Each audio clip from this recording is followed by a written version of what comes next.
Varicose వ్యాధితో బాధపడుతున్నారంట. తక్కువ ఖర్చుతో ట్రీట్మెంట్ కావాలి అనుకుంటే ఎవిస్ హాస్పిటల్ని సంప్రదించండి. నమస్తే రమ్మగారు. నమస్తే జయ. ఏదైనా ఒక మంచి స్టోరీ చెప్తారండి? పూర్వం కాశీనగరానికి దగ్గరలో కుమారభూతి అని ఒక ఆయన ఉండేవాడట. ఈయనకి లేక లేక ఒక కుమారుడు కలిగాడు. దేవభూతి అని పెట్టారు. ఈ దేవభూతి భలే అద్భుతమైన చదవరట. 4 శాస్త్రాలు, 4 వేదాలు, 6 శాస్త్రాలు చదువుకున్నాడు ఆయన. ఉపనిషత్తులు అవి లేదు ఇవి లేదని చదివేసుకున్నాడు. అయితే అద్భుతమైన చదువరి అయ్యి శాస్త్రపారంగతుడు అయినప్పటికీ ఏవో ఆయన పాపాల కారణంగా ఆయన బ్రహ్మరాక్షసుడైపోయాడట మరణానంతరం. అయ్యో. అయితే బ్రహ్మరాక్షసుడు అయ్యాక ఆయనకి జ్ఞానోదయం అయింది, చదువు వచ్చింది. అయితే ఈ కాశీనగరానికి వెలుపల ఉన్న అడవిలో ఒక పెద్ద రావి చెట్టు మీద నివాసం ఉండేవాడు. ఏం చేసేవాడు? అక్కడ కూర్చొని రోజు వేద పఠనం చేసేవాడు. ఆ చెట్టు మీద కూర్చుని ఎవరికైనా విద్య నేర్పి ఈ బ్రహ్మరాక్షసత్వాన్ని పోగొట్టుకోవాలనుకున్నాడు. బ్రహ్మరాక్షసుడి దగ్గర చదువుకోవడానికి ఎవడొస్తాడు? ఎవరు రారు. కానీ అక్కడ చదివేవాడు. ఆ వైపు జనాలు తెలుసుకుని ఎవరు వచ్చేవాళ్ళు కాదు. ఎవరైనా ఒకడొస్తే వాడికి విద్య నేర్పించి ఈ బ్రహ్మరాక్షసత్వాన్ని పోగొట్టుకోవాలని చాలా అనుకునేవాడు. కుదిరేది కాదు. కానీ ఆయన రోజు వేద పఠనం చేసేవాడు. అవన్నీ ప్లస్సే కదా. వేద పఠనం చేయడం కూడా కొంత పాపాన్ని పోగొడుతుంది. దాంతో ఈయన క్రూరుడుగా కాకుండా సాత్వికుడుగా ఉండేవాడు. ఆ చెట్టు మీదే ఉండేవాడు. అయితే ఈ కాశీనగరానికి ఎక్కడి నుంచో సుదూర తీరాల నుంచి గోనర్దీయుడు అని ఒక కుర్రాడు వచ్చాడు. వాడు భలే చదువరి, బాగా చదువుకున్నాడు. అయితే ఈ కాశీలో ఒక పెద్ద పెద్ద గురువులను ఆశ్రయించి ఇంకా తనకు తెలియనివి ఏవేవో చదువుకోవాలని వచ్చాడు. వచ్చేసరికి ఈ కాశీలో వాళ్ళు అన్నారు, బాబు మేము నీకు చెప్పేది ఏం లేదు, నీకు అంతా వచ్చు, అన్నీ నీకు వచ్చు, నీకు చెప్పగలిగే వాళ్ళు ఎవరు లేరు ఇక్కడ. అంటే మరి ఎట్లాగండి నా జ్ఞానతృష్ట తీరేది, ఎట్లా నాకు ఈ చదువు వస్తుంది అంటే ఈ కాశీలో 2-3 పెద్దవాళ్ళు చెప్పారు. ఊరి వెలుపల అడవిలో ఒక రావి చెట్టు మీద ఒక బ్రహ్మరాక్షస స్వరూపంలో ఒక ఆయన ఉన్నాడు. ఆయన చాలా విద్యలు చదువుకుని ఉన్నాడు. అక్కడికి వెళ్తే నీకు విద్య లభిస్తుంది. ఆయన తప్ప ఇంక చెప్పేవాళ్ళు ఎవరు లేరు. కానీ ప్రమాదం, నువ్వు ఆలోచించుకోమంటే ఇతని గోనర్దీయుడు ఎలాగైనా సరే నేను వెళ్ళి నేర్చుకోవాల్సిందేనని అడవిలోకి వెళ్ళిపోయాడు. వెళ్ళిపోతే పొద్దున్నే ఒకనాడు తెల్లవారేసరికి చేరాడు. ఆయన పెద్ద గొంతుతో వేద పఠనం చేస్తున్నాడు. కుర్రాడు కూడా ఆ చెట్టుకి యువతలు కూర్చుని తను కూడా చదవటం మొదలుపెట్టేసరికి ఆయన ఆశ్చర్యపోయాడు. దేవభూతి ఏమిటా శబ్దం వస్తా? కిందకెళ్ళి చూస్తే కుర్రాడు కనిపించాడు. ఎవడెవరా నువ్వు, నాతో పాటు చదువుతున్నావని హుంకరించాడు. హుంకరిస్తే అబ్బాయి అన్నాడు, గోనర్దీయుడు ప్రవర చెప్పుకుని గురువుగారికి ఎవరైనా పెద్ద గురువులు కనపడితే చెప్పాలి, నేను ఏ శాఖ వాడిని ఇదేని చెవులు పట్టుకుని చతుసాగర పర్యంతం గోబ్రాహ్మణి శుభం భవతు అని తన ప్రవరలో తన గోత్రంలో ఉన్న ఋషుల పేర్లు చెప్పుకుని తను ఏ శాఖకి సంబంధించిన వాడో ఏ సూత్రమో తనది చెప్పాలి. మామూలుగా ఇప్పుడు కూడా మన జీఎం గారు కానీ ఇట్లా ఎవరైనా గురువుగారులు కానీ ఇప్పుడు పీఠాధిపతికి లేదా భారతీ తీర్థస్వామి వారు మహాస్వాములు ఉన్నారు కదా, వారు ఎవరినైనా దర్శిస్తే ఈ వేదాభ్యాసము అవి చేసుకున్న వాళ్ళు 2 చెవులు నువ్వు గమనించి ఉంటావు. అవునండి. చెవులు 2 పెట్టుకుని ఇలా చెవులు పట్టుకుని ప్రవర్ చెప్పుకుంటారు. అవును. తమని తాము పరిచయం చేసుకోవటం. దేవాలయాల్లో కూడా ప్రవర్ చెప్తారు.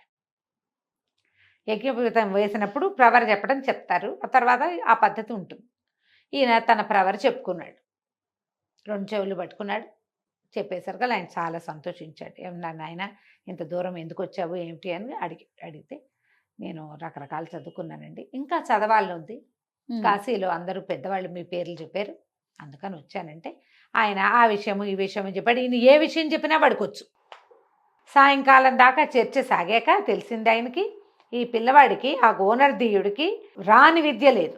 దేవహూతికి ఎంత వచ్చో అంతా గోనర్దీయుడికి వచ్చు. కానీ ఆయన సంతోషం పట్టలేకపోయాడు. ఎవడైనా ఒకడు నా దగ్గరకు వచ్చి నేను చదువుకుంటా నువ్వు ఏదైనా చెప్పు అని అడగట కంటే ఇంకేం కావాలి? అది అబ్బాయి నీకు నేను విద్యాదానం చేయగలిగింది ఏం లేదు, అంతా నీకొచ్చు, కన్యాదానం చేస్తా, నీ కన్యాదానం చేయించి ఈ బ్రహ్మరాక్షసత్వం నుంచి నేను విముక్తి పొందుతాను అని చెప్పి ఇక్కడికి దగ్గరలో ఈ నగరాలన్నీ దాటక జయపురం అని ఒక నగరం. ఆ రాజుకి ఒక కుమార్తె ఉంది, సౌందర్యవతి, వివాహ యోగ్యమైన వయసులో ఉంది. నేను పోయి ఆ అమ్మాయిని పట్టుకుంటా, నువ్వు నేనంటే క్షణాల్లో వెళ్ళిపోతా, నువ్వు 4 రోజులు ప్రయాణం చేసి రావాలి. ఓకే. ప్రయాణం చేసి రా, నా దగ్గరకు వచ్చి నీ ప్రవర చెప్పుకో, నేను ఆ అమ్మాయిని వదిలిపెట్టేస్తా. ఉమ్. ఆ పిల్లని నీకు ఇచ్చి పెళ్లి చేస్తారు. నేను పట్టిన పిల్ల నా పిల్ల. ఆ అమ్మాయి నీకు వివాహానికి కనుక ఇస్తే ఆ కన్యాదానం నేను చేసినట్టు. ఉహుం. నాకు విముక్తి లభిస్తుంది. నువ్వేమో చక్కటి చోట సెటిల్ అవుతావు. నీకు నేను చేయగలిగేది అదేరా నాయన అని చెప్పాడు. బాగుందిగా. సరే సరేనన్నాడు. దేవహూతి గారు వెళ్ళిపోయాడు. ఆ జయపురం మహారాజుకి మదయంతి అనే పేరున్న మహాద్భుత సౌందర్యవతి అయిన పిల్ల ఉంది.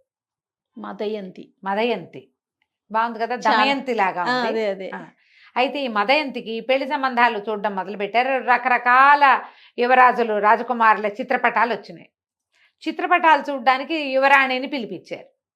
ఆ పిలిచిన క్షణంలో ఈ పిల్ల మీద బ్రహ్మరాక్షసుడు ఆవేశించాడు. ఈ అమ్మాయి ఆ చిత్రపటాలన్నీ విసిరేసింది, చింపేసింది. దగ్గరకు వచ్చిన వాళ్ళని తలా ఒక గుద్దుకి చంపేసింది. అక్కడి నుంచి చెలికత్తల్ని ఎత్తి విసిరి కొట్టేసింది. అయ్యో. మొత్తం భవనం అంతా భీభత్సం చేసి పారేసేసి ఉమ్. లబోదిబోమన్నారు రాజు మంత్రి అందరూ. ఏం చేయాలో తెలీదు. వాళ్ళని వీళ్ళని పిలిచారు. కార్తాంతికులను పిలిస్తే సమయం బాగుండలేదు, కానీ మంచి సమయమేగానే కనపడుతోంది. రెండున్నాయి లక్షణాలు. ఇక నానా గందరగోళంగానూ ఉంది. ఆ ఊరంతా చెప్పుకుంటున్నారు. పెళ్లి చేద్దామంటే పిల్లకి దయ్యం పట్టింది. ఓహో. పిల్లకి పట్టింది ఏమిటో తెలియదు. అయితే 2-3 వచ్చినప్పుడు బ్రహ్మరాక్షస మంత్రాలకి పిల్ల ప్రవర్తనలో తేడా వచ్చింది. అంటే ఎవరో బ్రహ్మరాక్షసుడు పట్టాడు. దీన్ని పోగొట్టడం ఎలా? బయటంతా ఇదేశారు, చాటింపు వేయించారు. మదయంతికి పట్టినటువంటి ఈ గ్రహపీడ నుంచి తొలగించే వాళ్ళు ఎవరైనా ఉంటే వారిని, పురుషులైతే యోగ్యమైన వయసు ఉంటే అమ్మాయిని ఇచ్చి వివాహం చేస్తాం, లేదా రాజ్యంలో కొంత భాగం ఇస్తాం అని చాటింపేశారు. బ్రాహ్మలు వాళ్ళు వీళ్ళు కొంతమంది ఇలాంటివి చేయగలిగే వాళ్ళు వచ్చారు. అవల దిగే ఉద్దేశంలో లేడు. ఉమ్. సరే ఏమైంది, ఈ 4-5-6 రోజులు గడిచేసరికి మనవాడి గోనర్దీయుడు వెళ్ళాడు. వెళ్ళి అడిగాడు, నన్ను మహారాజు దగ్గరికి తీసుకెళ్ళండి, అమ్మాయికి ఏదో గ్రహబాధ ఉందని వార్తలు వస్తే నేను విని వచ్చాను, నేను చేయగలను అని. చేయగలనంటే ఈ లోపలికి తీసుకుపోయారు. అది అక్కడ ఉన్న వాళ్ళంతా అన్నారు, వీడు చూస్తే ముక్కుపచ్చలారని కుర్రాడు, 25 ఏళ్ళు కూడా లేవు, చదువుకున్న వాడల్లే ఉన్నాడు. ఆ అమ్మాయి ఎదురుగుండా వెళ్ళిన వాళ్ళని ఎత్తి విసిరి కొట్టి నేలగేసి కొట్టేస్తుంది, చచ్చిపోతావురా నాయన అంటే, కాదండి నాకు లొంగేది ఏదో నాకు తెలుసు, వివాహం ఉద్దేశం కాదు, ఆయన ఈ పట్టిన వాడిని వదిలించడమే నా ఉద్దేశం. ఉహుం. లోపలికి వెళ్ళి దండం పెట్టేసరికల్లా అమ్మని గడు హుంకరించి గుడ్లు రూతుంది రాజకుమార్తె. ఉమ్. అప్పుడు ఈయన సంస్కృతంలో వాక్యంలో శ్లోకంలో ఒక ఇది చెప్పాడు. అయ్యా, కన్యాదానం చేస్తానన్నావు మహానుభావ దేవభూతి, నీ శిష్యుడైన గోనర్దీయుణ్ణి నేను, నీతోటి దానం పుచ్చుకోవటానికి వచ్చాను అని చెప్పాడు. చెప్పేసరికి వెంటనే అర్థమైపోయింది ఆయనకి. అమ్మాయిని వదిలిపెట్టేశాడు. ఓహో. వదిలేసేస్తే రాజకుమార్తె కింద పడిపోయింది. ఈయన పోయి దేవహూతి అక్కడున్న ఒక పటంలో చేరిపోయాడట. వివాహం అయ్యేదాకా ఆయనకి విముక్తి లేదు. ఈ కింద పడిపోయిన పెళ్లి రాజకుమార్తె లేచి కూర్చుంది. అమాయకంగా చూస్తుంది అటు ఇటు. ఏం జరిగింది? అటు ఇటు బయట కింద ఉన్న వాళ్ళంతా అమ్మో పిల్ల మామూలు అయిపోయింది కేకలు పెట్టారు. కొంతమంది దాసీలు వాళ్ళు వీళ్ళు వచ్చి ఏమిటి లేవనెత్తి, అంత పెద్ద ఆవేశం వచ్చిన మనుషులు ఎలా అయితే దిగనాసిలిపోయి వీక్గా అయిపోతారు. బోళ్ళని సకలోపచారాలు స్వేచ్ఛోపచారాలు చేసి అమ్మాయికి తినడానికి తాగడానికి ఇచ్చి సరే కాస్త శాంతం చేసి ఎట్లా కొట్లా సరి చేశారు. రాజుగారు ఆశ్చర్యపోయాడు. మళ్ళీ వాడు నాయన ఎవరు నువ్వు ఏమిటంటే, నేను ఫలానా వాడిని, ఫలానా శాఖ గోనర్దీయుడు, క్షత్రియ కన్యని బ్రాహ్మలు వివాహం చేసుకోవటం ఉన్నది ఆ రోజుల్లో. మరి లెక్క ప్రకారం వీళ్ళు ఏం చెప్పింది ఏమిటి, యోగ్యమైన వయసు ఉంటే వివాహం చేస్తా ఉన్నారు కదా. పిల్లకి 18 ఏళ్ళు 17 ఏళ్ళు ఉన్నాయి, ఇతను 25 ఏళ్ళు లోపు. యువకుడు బాగున్నాడు, పైగా చదువుకున్నాడు, ఇంత పని చేశాడు. ఇక్కడ ఉన్న పెద్ద పెద్ద వాళ్ళ వల్ల కాలేదు. దాంతో వివాహాన్ని నిశ్చయం చేశారు. వాళ్ళకి కళ్యాణం అయిపోయిన తర్వాత వివాహం ఎప్పుడైతే కన్యాదానం జరిగిందో ఆ పటం డామ్ అని పగిలిపోయిందట. ఆయన ఆ పటంలో నుంచి ఆయన వెళ్ళిపోయాడు బయట. ఓకే. తర్వాత ఎప్పుడు కూడా కాశీనగరం చుట్టుపక్కల ఉన్న రావి చెట్ల మీద నుంచి వేద పఠనం వినపడలా. ఈయన అక్కడి నుంచి వెళ్ళిపోయాడు అనమాట. ఆయనకి విముక్తి లభించింది. ఎప్పుడు కూడా ఎంత చదువుకున్నా పాపకార్యాలు చేస్తే మన చదువు మనని రక్షిస్తుందని అనుకోకూడదు. చదువే పాపం కర్మే. పాపకర్మలుగానే ఉంటాయి. చెయ్యకూడదు. ఉమ్, పూజలు చేసేవాళ్ళు, వ్రతాలు చేసేవాళ్ళు కూడా మేము పూజ అవును. చేస్తున్నాం కాబట్టి అంటే పూజ చేస్తే నీకు ప్లస్ అవుతుంది, కానీ కర్మలు మైనస్ అవుతాయని నమ్మకూడదు. ఎస్. చెడు కర్మ చేయనే కూడదు. దాన్ని పోగొట్టుకోవటం కష్టం, దాన్ని అనుభవించే పోగొట్టుకోగలుగుతాం. పుణ్యం ఊరికే ఖర్చు అయిపోతుంది. ఎవరికైనా బదలాయించవచ్చు మన పుణ్యాన్ని, పాపాన్ని బదలాయింపు కుదరదు.